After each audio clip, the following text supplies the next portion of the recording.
Ang pananampalataya ay bunga ng pakikinig, at ang pakikinig naman ay bunga ng pangangaral tungkol kay Hesukristo. 17 kabanata ng Mateo. Ang pagbabagong anyo ni Hesus.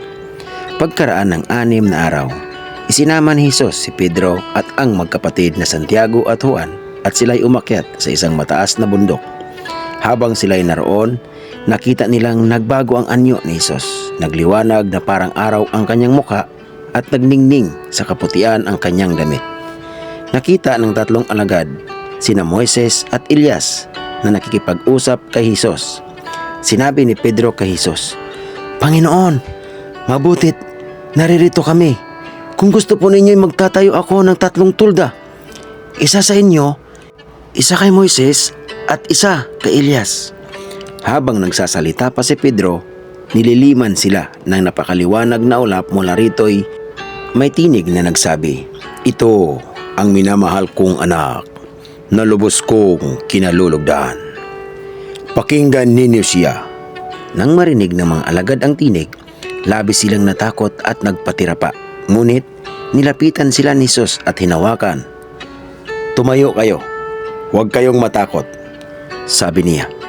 Nang tumingin sila, si Hesus na lamang ang kanilang nakita.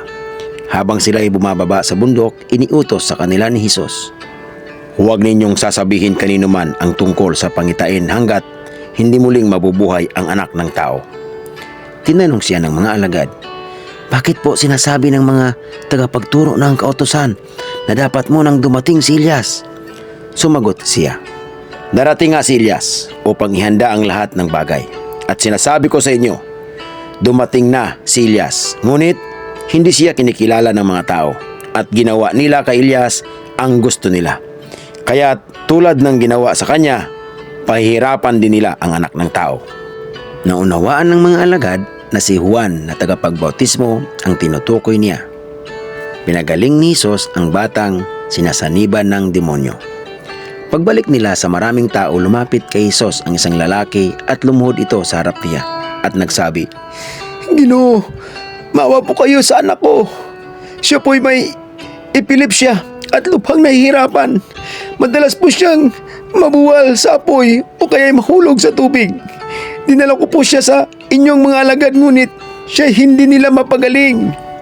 Sumagot si Hesus, "Lahing napakasama at walang pananampalataya. Hanggat kailan ako dapat manatiling kasama ninyo?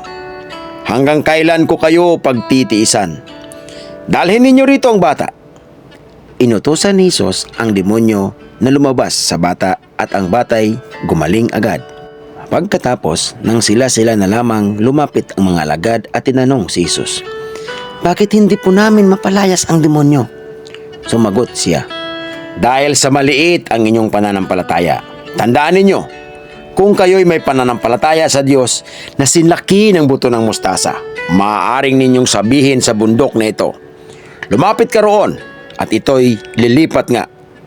Tunay na walang bagay na hindi ninyo magagawa. Ngunit ang ganitong uri ng demonyo ay hindi mapapalayas kundi sa pamamagitan ng panalangin at pag-aayuno." Muling binanggit ni Hesus ang kanyang kamatayan at muling pagkabuhay.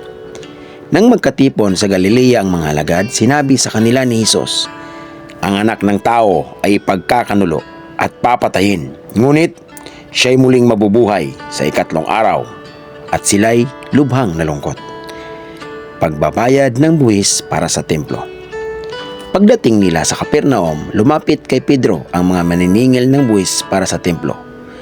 "Nagbabayad ba ng buwis para sa templo ang inyong guro?" tanong nila. "Opo," sagot ni Pedro. Nang pumasok siya sa bahay, tinanong siya ni Hesus, "Ano sa palagay mo, Simon? Sino ba ang nagbabayad ng buwis sa mga hari dito sa mundo?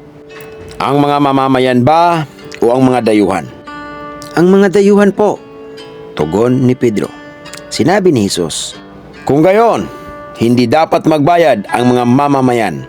Gayunman, para wala silang masabi sa atin, pumunta ka sa lawa at mamingwit ka. Kunin mo ang unang isdang mahuli mo. Ibuka mo ang bibig niyon at may makikita kang isang salaping pilak.